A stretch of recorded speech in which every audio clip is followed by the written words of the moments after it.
Grandma, check under my place card. I was sitting at this beautiful hill country winery, watching my son Daniel marry Sophie in what looked like the perfect wedding. String quartet playing, mason jars twinkling with fairy lights, everyone dressed in their Sunday best. But when I slid that cream-colored place card aside, my blood ran cold. Underneath was a kitchen ticket that could have killed my 8-year-old grandson Milo. Someone at this wedding had just declared war on my family, and they had no idea who they were dealing with. 40 years as an ICU nurse taught me to fight for people who can't protect themselves.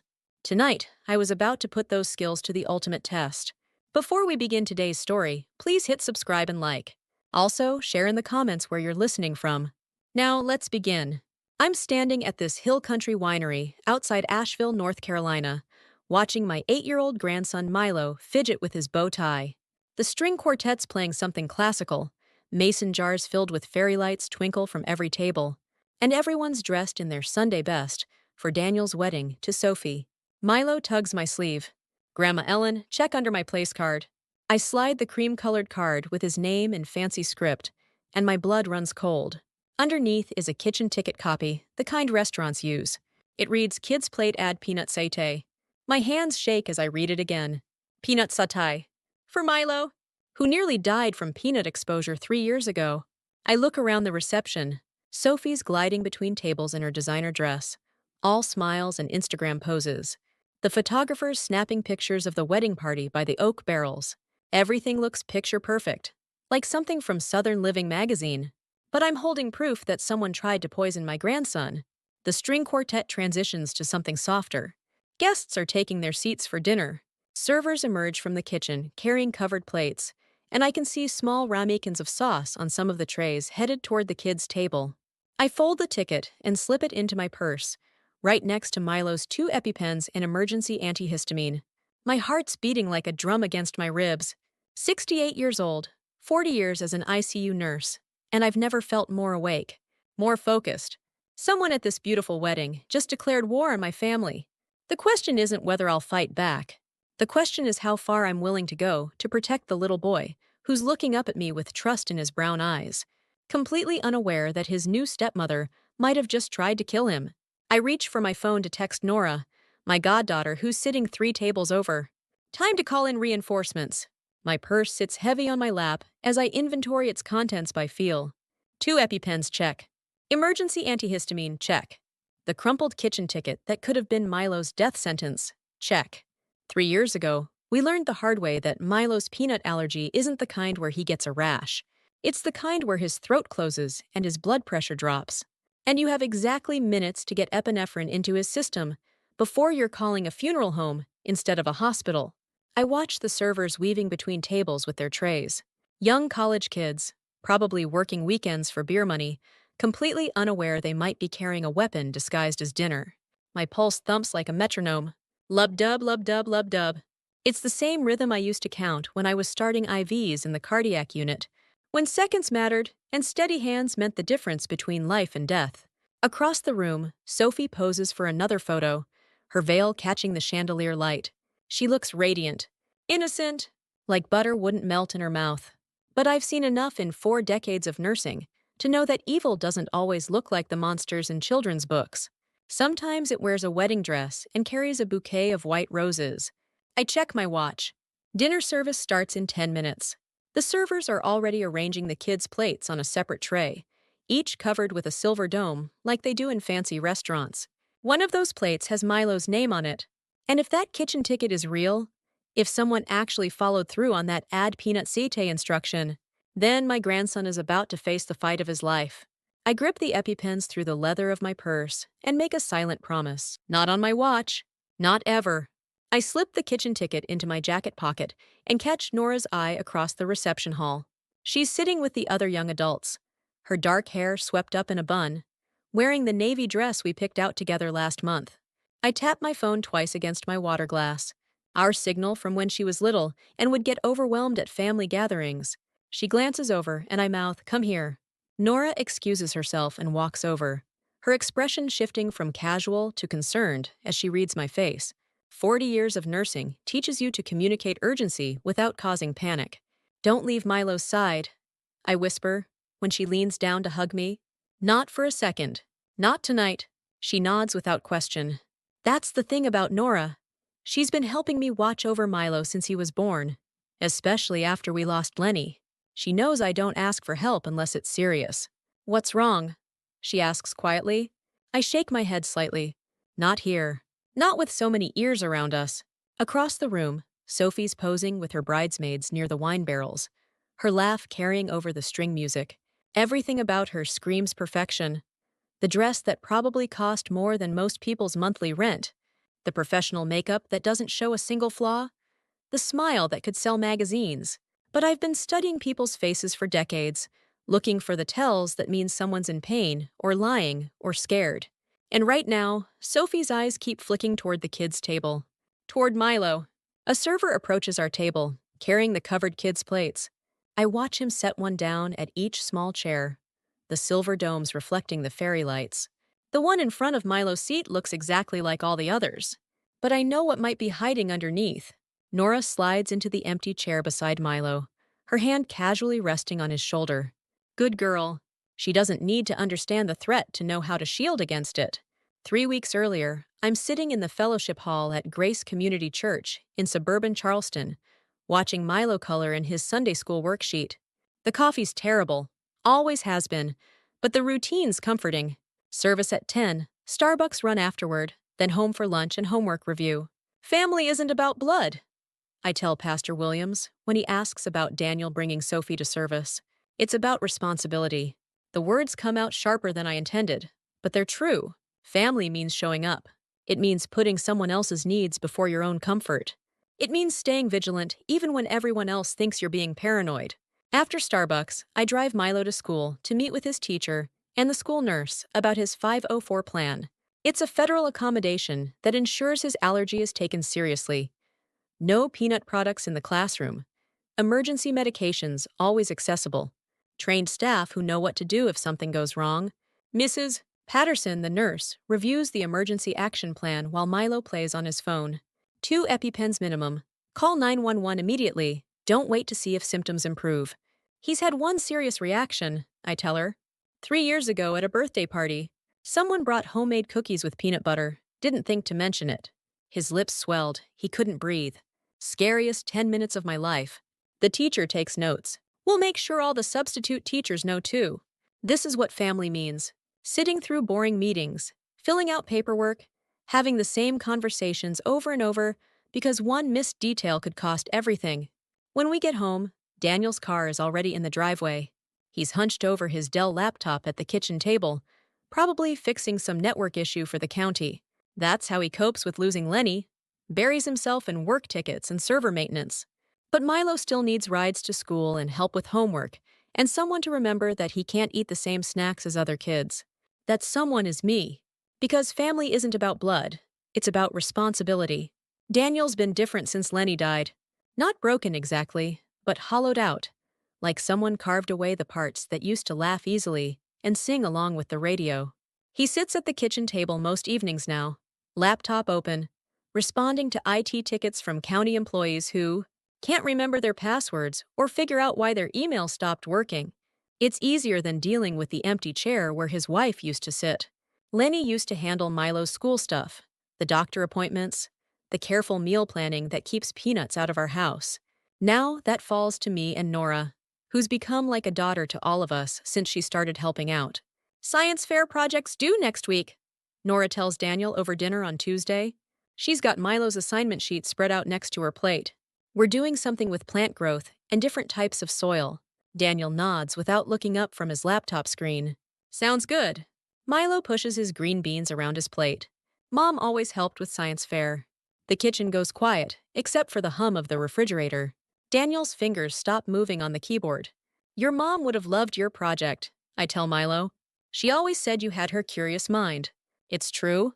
Lenny was the one who taught Milo to ask questions about everything, to wonder why grass grows and where clouds come from, and how his body knows to be afraid of peanuts.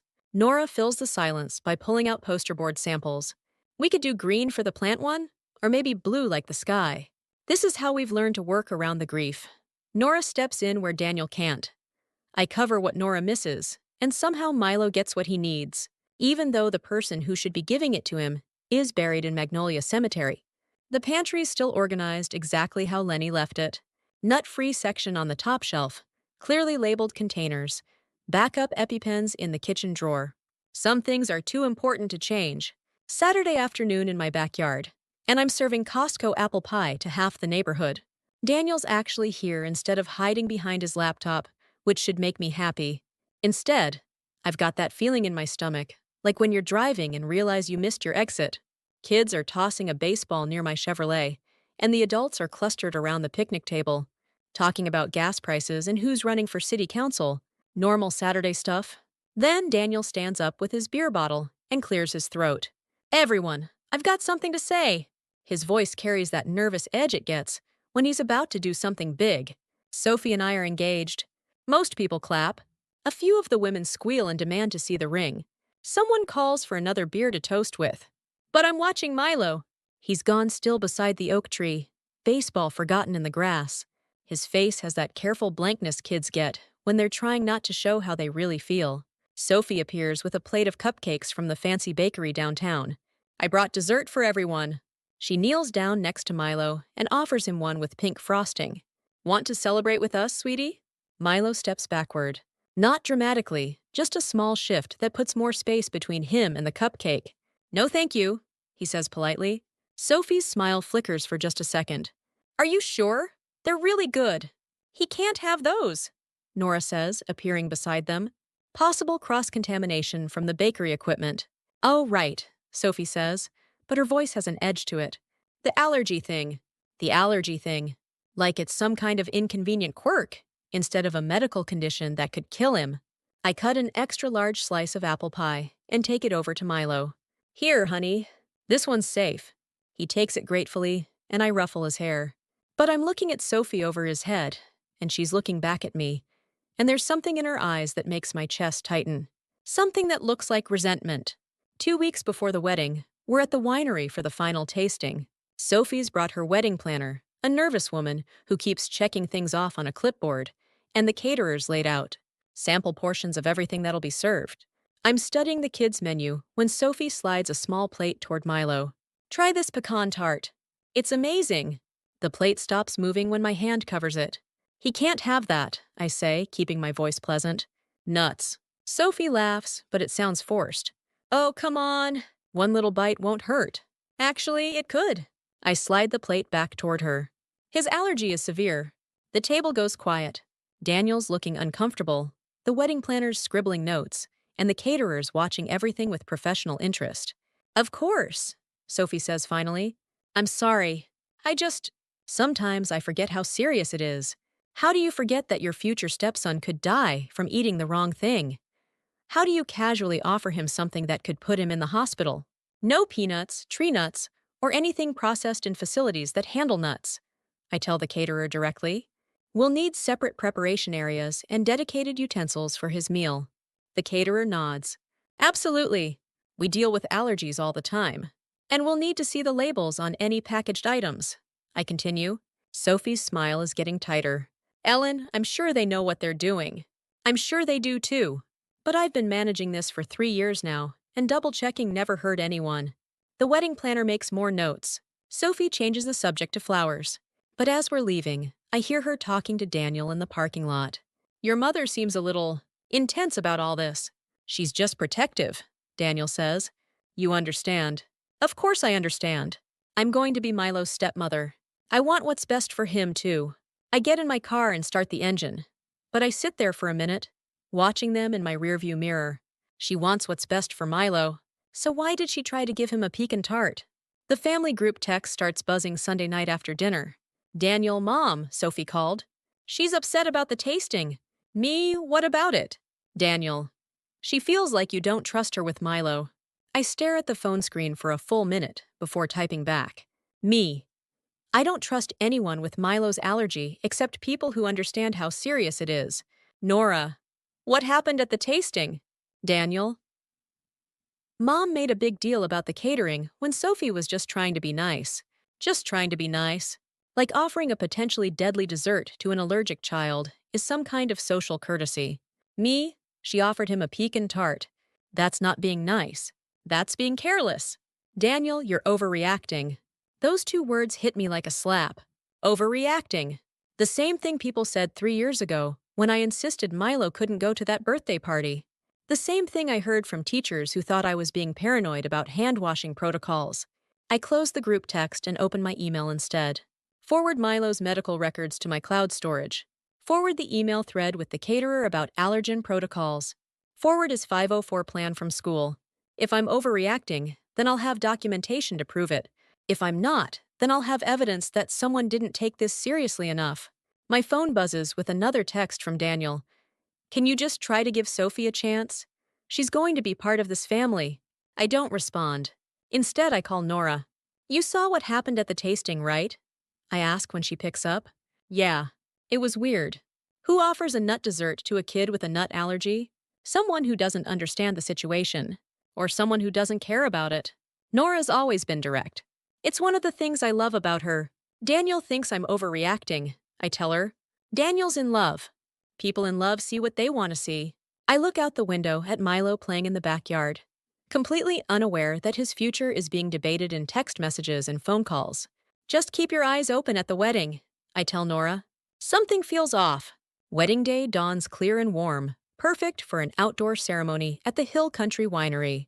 I'm dressed in my navy blue dress, with the pearl necklace Lenny gave me for Christmas 5 years ago, trying to convince myself that everything will be fine. But the feeling in my stomach hasn't gone away. Sophie's wedding planner meets us at the venue to review the timeline. Ceremony at 4, cocktail hour at 5, dinner at 6:30. The kids' table is positioned near the dance floor, away from the main action, but close enough that adults can keep an eye on things. I study the floor plan she shows us. Kitchen entrance, main dining area, bridal suite upstairs. And there, marked in small print, service corridor, printer station. What's the printer station? I ask. That's where kitchen tickets get printed when the servers place orders, she explains. The system's connected to the main computer, so any special requests or modifications show up there. A chill runs down my spine. Who has access to that? Kitchen staff, servers, event coordinators? Pretty much anyone who needs to communicate with the catering team. Anyone. Which means the printer station isn't secured. Anyone could walk by, print a ticket, slip it into the system. Anyone could add peanut satay to a kid's plate. Is there security in that area? I ask. The wedding planner looks puzzled. Security? It's just a service corridor. Why? Just curious about the layout. But I'm not just curious. I'm calculating distances, sightlines, opportunities. 40 years of nursing taught me to think 3 steps ahead, to anticipate problems before they become crises. Daniel finds me studying the floor plan. Mom, you look worried. Everything okay? I fold the paper and tuck it into my purse. Just want to make sure I know where everything is. He squeezes my shoulder. Relax. It's going to be a perfect day. Perfect days are when the worst things happen. Perfect days are when people let their guard down, when they stop paying attention to the details that matter. I check my watch. 3 hours until dinner service. 3 hours to figure out if my bad feeling is intuition or paranoia. The ceremony is beautiful. I'll give Sophie that. She's pulled off the kind of wedding you see in magazines. White chairs arranged in perfect rows. Flowers everywhere. A string quartet that actually knows how to play together. Daniel looks handsome in his black tuxedo. And when Sophie walks down the aisle, he gets that soft expression he used to get when he looked at Lenny. It almost makes me forget about the kitchen ticket burning a hole in my purse. The photographer has us posing by the wine barrels after the vows. Everyone's smiling and laughing like we're one big happy family. The drone buzzing overhead captures shots that'll look perfect on Sophie's Instagram. But I'm watching Milo during cocktail hour, and he's not acting like himself. When a server approaches with a tray of hors d'oeuvres, he steps behind me. When Sophie tries to give him a champagne flute filled with apple cider, he shakes his head politely but firmly. Just water, please, he tells the server, who offers him a fancy mocktail with a paper umbrella. He's hypervigilant. That's what we call it in the medical field, when someone's been hurt before, and their body remembers, even when their mind tries to relax. Nora appears beside us with 2 bottles of water, both sealed. She hands one to Milo, and one to me without saying anything. Smart girl. In situations like this, you trust nothing that didn't come from a container you opened yourself. The photographer calls for more family shots. and Sophie poses with her arm around Milo, beaming at the camera. To anyone looking at the photos later, we'll look like the perfect blended family. But the camera doesn't capture the way Milo's shoulders are tense under Sophie's touch, or how she's gripping him just a little too tightly, or the way her smile doesn't quite reach her eyes when she looks at him. The drone circles back for another pass, and everyone waves. Picture perfect moment. Except for the kitchen ticket in my purse that says otherwise. Dinner service starts at 6:30 sharp, and Nora positions herself between Milo and the main aisle, like a bodyguard in a bridesmaid dress. She's got his EpiPen twin pack on the table, next to her water glass. Visible, but not obvious. The kids' table seats 8. Milo, 3 cousins from Sophie's side, and 4 children of family friends. Everyone except Milo gets the regular kids' menu chicken fingers, mac and cheese, fruit cups. His plate comes with a special sticker that says, allergy-friendly preparation. I watch the kitchen staff through the service window. Professional operation. Everyone wearing gloves, stations clearly separated. The banquet captain, a woman named Brianna, with her hair pulled back in a tight bun, initials each ticket before handing it to the line cooks. That's the system. No ticket goes to the kitchen without Brianna's initials. So how did a ticket with add peanut satay end up under Milo's place card? A server approaches the kids' table with a tray of covered plates. Each one has a name card on top. Emma, Jake, Tyler, Milo. The server sets Milo's plate in front of him with a smile. Special preparation for you, buddy. Enjoy. Under the silver dome is grilled chicken, steamed vegetables, and rice. Everything looks normal. Safe. But I've seen the ticket that says otherwise. Milo takes a small bite of chicken, chews carefully, swallows. Waits. No reaction. Maybe I was wrong. Maybe that kitchen ticket was some kind of mistake. A practical joke. A test run that never made it to actual food preparation. But then Milo reaches for his fork again, and I see it. A small ramekin tucked behind his rice, barely visible from my angle at the adult table. Sauce. Brown sauce that could be anything. Teriyaki, soy-based, or peanut satay, exactly like the ticket specified. I start to rise from my chair, but Nora's already moving. She reaches across the table, her hand covering the ramekin before Milo can notice it. Hey, let's switch plates, she tells him casually. I want to try the allergy-friendly version. Crisis averted. For now. I excuse myself from the main table and head toward the restrooms, taking a detour through the service corridor marked on the floor plan. The printer station is exactly where the wedding planner said it would be. A small computer terminal and printer on a rolling cart, positioned where servers can grab tickets without disrupting kitchen workflow. Right now, it's completely unattended. I pull out my phone and pretend to check messages while studying the setup. The terminal screen shows the evening's orders, scrolling by. Table 6, no onions. Table 12, extra sauce. Kids' table allergy plate, no nuts. That last one makes my chest tight. The system is working correctly. Someone specifically flagged Milo's meal as nut-free. So where did the peanut satay ticket come from? Ma'am, can I help you? A voice behind me makes me jump. I turn to see a young man in chef's whites, probably mid-20s, with tired eyes and flour on his hands. His name tag says Ricardo Sous Chef. Just looking for the restroom, I say. Other direction. Down the hall, past the main dining room. But he doesn't move away, so I try a different approach. That's a neat system, I say, nodding toward the printer. How do you keep track of all the special requests? Ricardo relaxes slightly.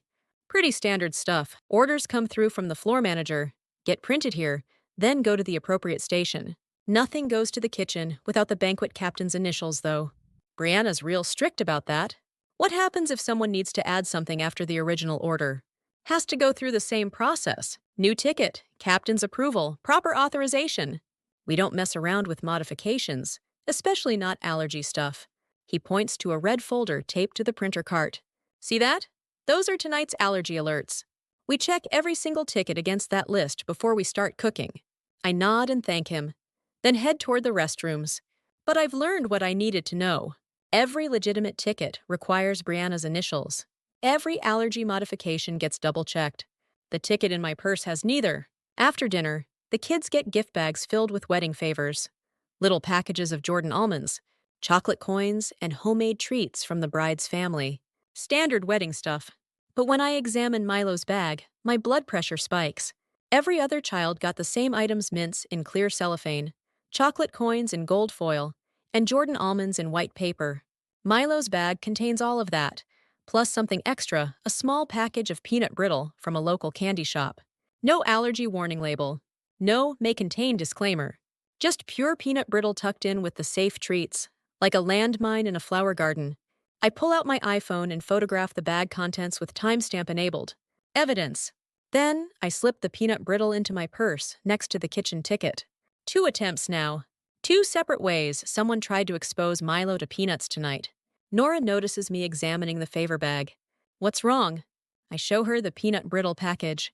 Her face goes pale. That wasn't in the other bags, she whispers. I know. Who had access to the favor bags? I look across the reception hall where Sophie's laughing with her bridesmaids, posing for more photos. She's been the coordinator tonight, the one making sure everything runs smoothly, the one with access to every detail. Let's find out, I tell Nora. But first, I need to have a conversation with my son. Daniel's standing by the bar, loosening his tie, looking relaxed for the first time all evening. When I approach with the peanut brittle, his expression changes. Mom, what's that? This was in Milo's favor bag. Along with this, I show him the kitchen ticket. His face cycles through confusion, recognition, and something that might be anger. But not at Sophie. At me. Mom, please. Not tonight. Can't you just let us have this one perfect evening? The words hit me like ice water.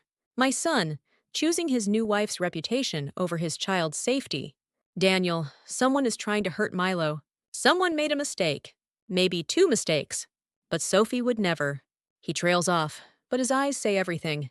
He doesn't want to believe it, so he won't. I slide the evidence back into my purse. I hope you're right. But I don't think he is. I find Daniel by the wine barrels 20 minutes later, talking quietly with Sophie's brother Trey. When Daniel sees me approaching with the peanut brittle package and kitchen ticket, his jaw tightens. Mom, we need to talk. He guides me to a corner near the string quartet, where the music will cover our conversation. Sophie's watching from across the room, her perfect smile faltering when she sees what's in my hands. Look, Daniel says, I know you're worried about Milo. I appreciate that. But accusing Sophie of trying to poison him? He runs a hand through his hair. That's insane. The word stings. Insane. Like every woman who's ever tried to protect someone and been dismissed as hysterical. 2 separate incidents, Daniel. 2 separate ways peanuts could have ended up in his food tonight. Coincidences happen. Not like this. Not with something this specific. I show him the kitchen ticket again. Look at this! Someone typed this up and slipped it under his place card. Someone wanted him to get peanut sauce with his dinner. Daniel barely glances at it. Could be a prank. Could be some kid playing a joke. And the peanut brittle in his favor bag? Mistake by whoever packed the bags. Sophie's been stressed planning this whole thing. Details got mixed up. Every explanation he offers sounds rehearsed, like he's been practicing these responses in case I brought this up. Daniel, I'm not making this up. I'm not being paranoid. Someone at this wedding tried to hurt your son tonight. The words hang in the air between us. Around us, the reception continues. Dancing, laughing, clinking glasses. Everyone celebrating while I'm standing here begging my own son to take a threat against his child seriously. Daniel looks toward Sophie, who's now surrounded by her bridesmaids, all of them shooting glances in our direction. Mom, please, just let tonight be smooth. We can talk about this tomorrow. But I can see it in his eyes. He's already made his choice. Sophie's feelings matter more than Milo's safety. The words land like ice in my chest. I see. I turn and walk away, leaving him standing by the wine barrels with his excuses and his new wife's reputation intact. Some battles you fight alone. I find myself in a quiet hallway near the restrooms, standing by doors marked sauna and fitness center. The winery was converted from an old YMCA, and they kept some of the original features. This is where people go to fall apart privately at weddings. I've seen it before. Mothers of the bride crying over makeup, fathers of the groom having panic attacks, kids hiding from relatives who pinch cheeks and ask about grades. I lean against the wall and close my eyes. God, I whisper, I don't know what to do here. Everyone thinks I'm crazy. Maybe I am. But that little boy trusts me to keep him safe, and I can't shake the feeling that someone's trying to hurt him. The hallway stays quiet, except for the distant sound of the string quartet and muffled laughter from the reception. 40 years as a nurse taught me to trust my instincts, even when doctors disagreed with my assessment. Especially when doctors disagreed. I've caught medication errors, spotted symptoms everyone else missed, advocated for patients when their families couldn't. This isn't different. This is me doing what I've always done, protecting someone who can't protect themselves. I pull out my phone and open Google Drive. Create a new folder, Milo Wedding Evidence. Upload photos of the kitchen ticket, the peanut brittle, the timestamp from tonight's events. Then I share the folder with Nora. If something happens to me, if I get dismissed as a crazy grandmother who ruined her son's wedding, at least the evidence will survive. I type a text to Nora, check the shared folder. If anything happens to Milo tonight, you'll know why. Her response comes back immediately. Where are you? Hallway by the fitness center. Going back to watch him now. On my way. 2 minutes later, Nora appears around the corner, still in her bridesmaid dress, but with her phone in her hand. She's obviously been reviewing the evidence folder. Holy shit, Ellen. Language, I tell her automatically, but my heart isn't in it. This is real, isn't it? Someone's actually trying to hurt him. I nod. Daniel doesn't want to hear it. He thinks I'm overreacting. Daniel's an idiot. She looks at her phone screen again. What do? We watch. We wait. And we document everything. The reception's winding down when I make my decision. Guests are finishing dessert, kids are getting restless, and the photographer's packing up his equipment. In 30 minutes, this will all be over, and everyone will go home with their perfect memories intact. But I can't let that happen. Not with what I know. I walk to the center of the dance floor, right in front of the string quartet. The music stops when they see me approaching. Conversations trail off as people turn to see what's happening. No microphone, no announcement from the wedding planner. Just me, standing in front of 150 people in my navy dress and pearl necklace, about to destroy my son's perfect wedding. Excuse me, everyone. My voice carries across the room. 40 years of speaking over hospital noise taught me projection. Before the evening ends, I need to address something important. Sophie's face goes white. Daniel starts moving toward me from across the room, panic in his eyes. My grandson Milo has a severe peanut allergy. Tonight, someone tried to tamper with his food. I hold up the kitchen ticket so everyone can see it. This was placed under his dinner place card. It instructs the kitchen to add peanut satay to his meal. Murmurs ripple through the crowd. People pull out phones, some to record, others to take pictures. The wedding photographer, professional instincts kicking in, starts shooting again. Additionally, his favor bag contained peanut brittle, while all the other children received nut-free treats. Sophie finds her voice. Ellen, this isn't the time or place. When is the time to discuss attempted murder? I ask, and the murmurs turn to gasps. Because that's what we're talking about. Someone at this wedding tried to poison an 8-year-old child. Daniel reaches the dance floor. Mom, stop. Please. But I can't stop. Not now. Not when Milo's safety depends on people knowing what happened here tonight. I need to speak with the banquet captain and the head chef.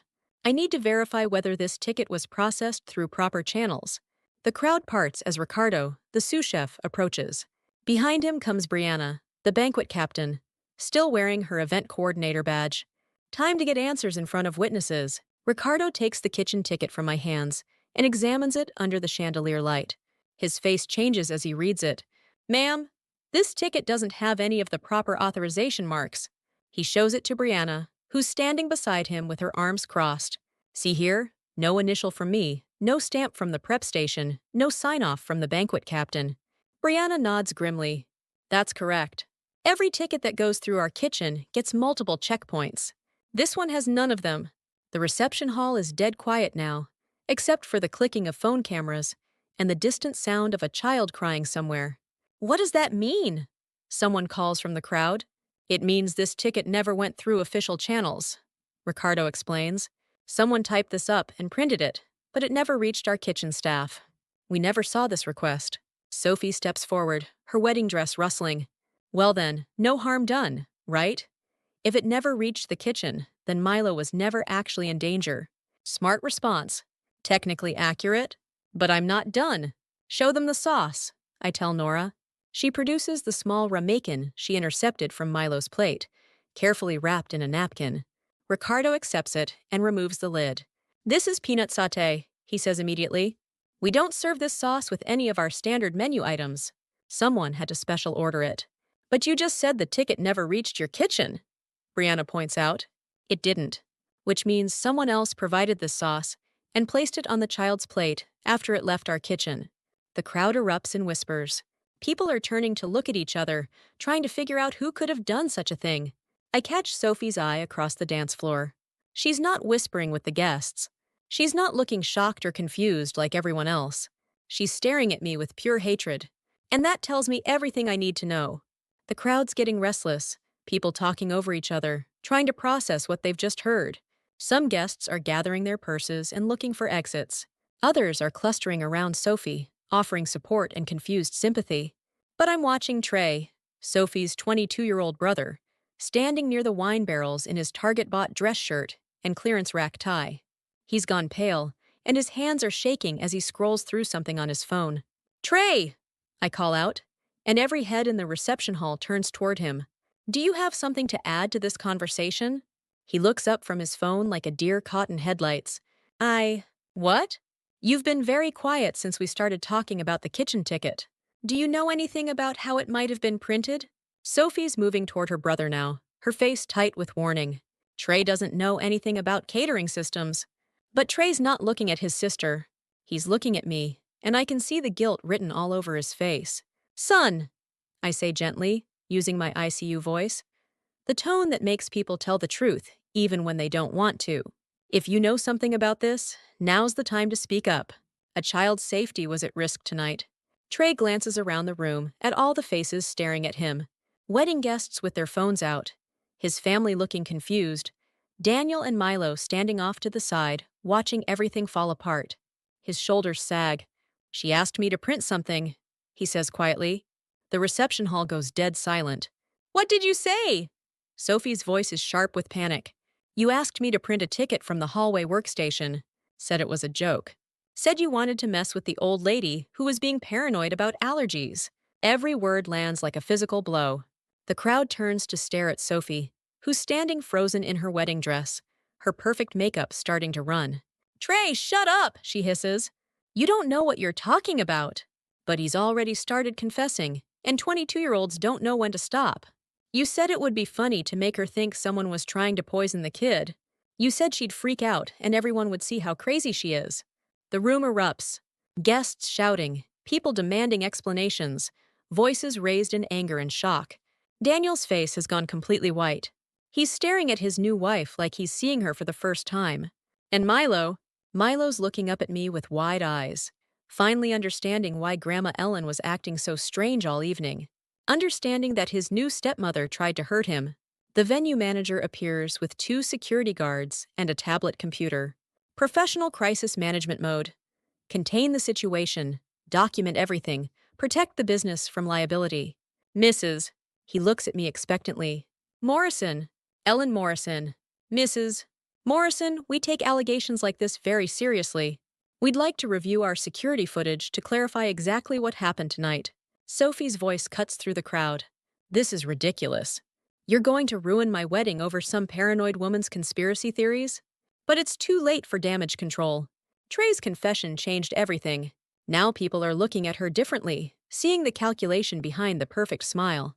The venue manager leads us to a small office behind the main reception area. Security monitors line one wall, showing different angles of the winery from throughout the evening. "What time period are we looking at?" the guard asks. I check my phone. The ticket was under my grandson's place card when we sat down for dinner. That was around 6:30, so sometime before then. The guard rewinds the footage to 6 o'clock and starts playing it at double speed.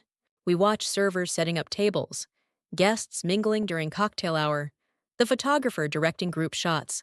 Then, at 6:15, a figure in white appears on the hallway camera. "Stop there," I say. The guard pauses the video.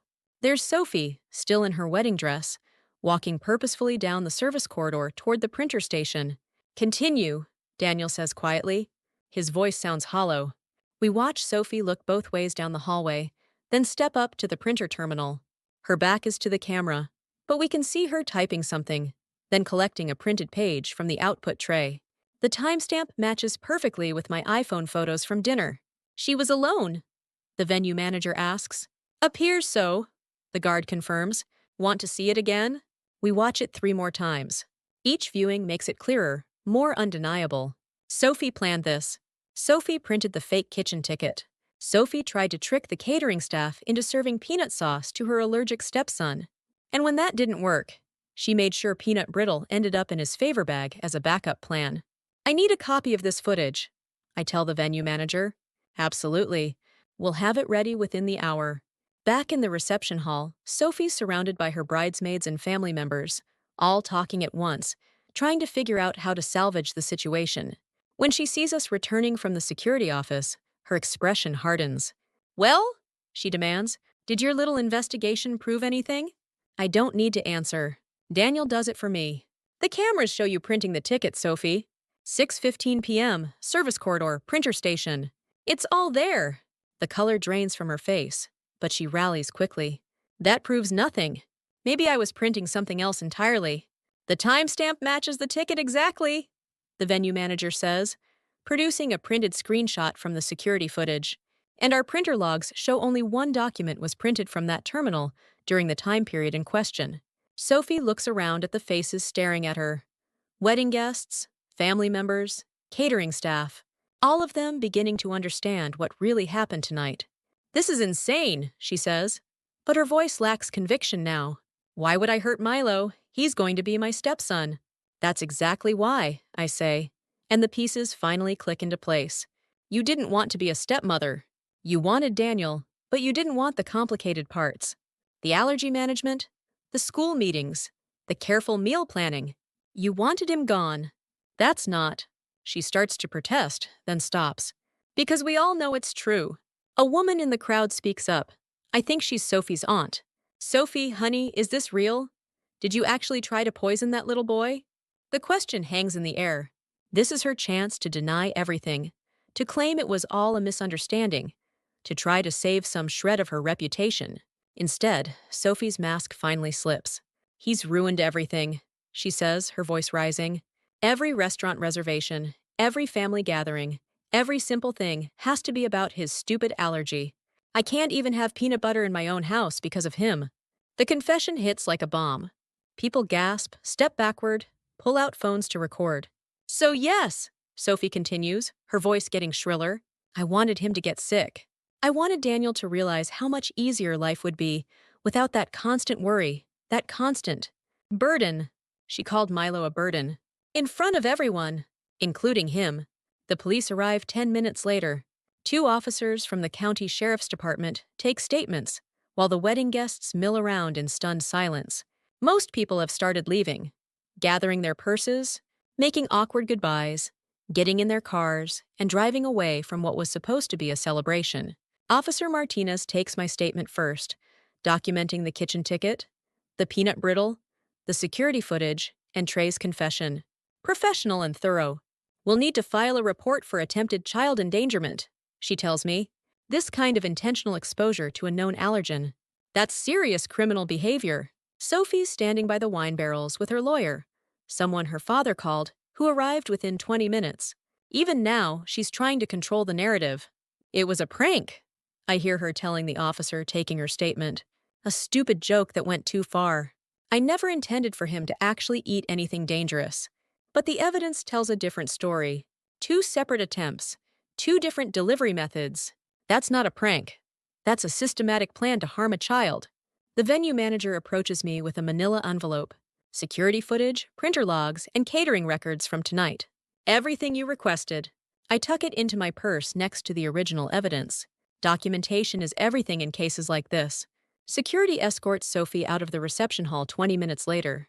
She's still in her wedding dress, but her perfect makeup is streaked with tears, and her carefully styled hair is coming undone.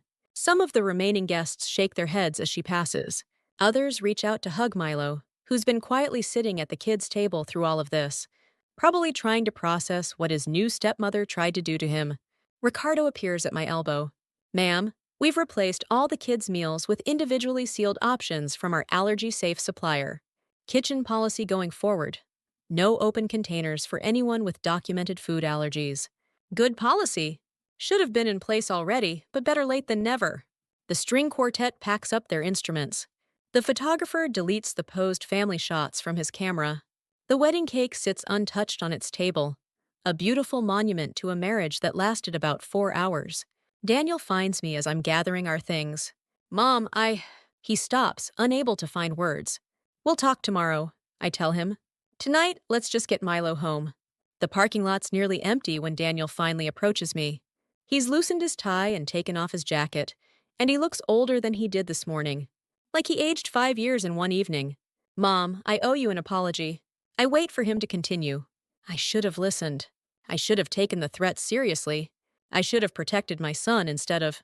He gestures helplessly. Instead of whatever I was doing. Milo's sitting in my car with Nora, probably playing games on her phone while the adults try to figure out what happens next. Daniel, you were in love? People in love make mistakes. This wasn't a mistake. This was me choosing to ignore evidence because it was inconvenient. Because I wanted my perfect wedding more than I wanted my son's safety. The words hang between us in the humid evening air. What happens now? He asks. I pull the manila envelope from my purse. Tomorrow we go to the county courthouse. We file for a temporary restraining order to keep Sophie away from Milo. We get certified copies of tonight's evidence from the venue. We make sure this is documented properly so it can never happen again. Daniel nods. What else? We talk to Milo's school, update his 504 plan, make sure everyone knows what happened tonight. We talk to his therapist about processing trauma. We probably need family counseling too. And Sophie? I look toward the winery, where crime scene tape now blocks the service corridor. Sophie's got bigger problems than our family drama. Attempted child endangerment, possibly attempted assault with intent to cause serious bodily harm. The district attorney will decide what charges to file. Jesus! Daniel runs his hands through his hair. How did I not see this? How did I marry someone who could do that to a child? Because she hid it well. Because people like Sophie are good at presenting themselves as victims when they get caught. Because you wanted to believe in the happy ending. I put my hand on his shoulder. But you saw it when it mattered. You didn't try to cover for her once the evidence was clear. That counts for something. A car drives past with its windows down, music playing. Normal Saturday night for everyone else in the world. Can you forgive me? Daniel asks. Already have, I tell him. Now you need to forgive yourself and focus on being the father Milo needs. He nods and walks toward his car, where his son is waiting to go home from the worst wedding in family history. But also the most important one. Because tonight, Milo learned that his grandmother will fight for him no matter what. And Daniel learned that love without vigilance isn't really love at all.